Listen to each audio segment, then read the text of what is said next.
While James Robertson was settling the Watauga region in 1770, clearing land, building cabins, and shaping a self-governing frontier community, another movement was unfolding just to the north.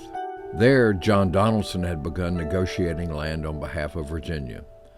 Donaldson was a prominent Virginian, an office holder, an accomplished surveyor, and a seasoned land speculator.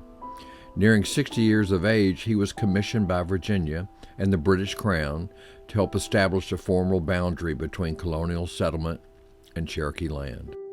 For 5 months, Donaldson traveled the southern frontier in the company of Attakullakulla, the most noted and respected Cherokee chief of his generation.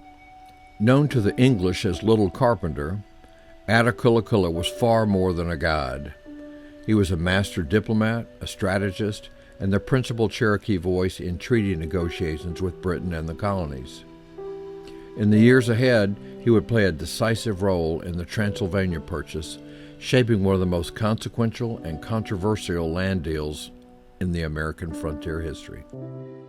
Together, Donaldson and Attakullakulla moved deliberately through the mountains and valleys, marking boundaries not with abstract lines, but with the land itself, following ridges, river mouths, and ancient natural markers long known to the Cherokee. The boundary they established would become known as the Donaldson Line.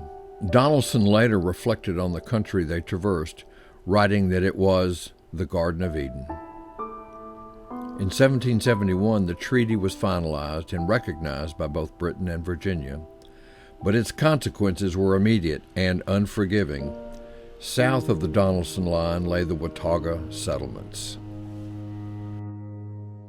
James Robertson and the Wataugans now found themselves outside the law, still living on Cherokee land beyond colonial authority. Order soon arrived. The settlers were formally summoned to remove themselves from the country they had cleared, planted, and defended.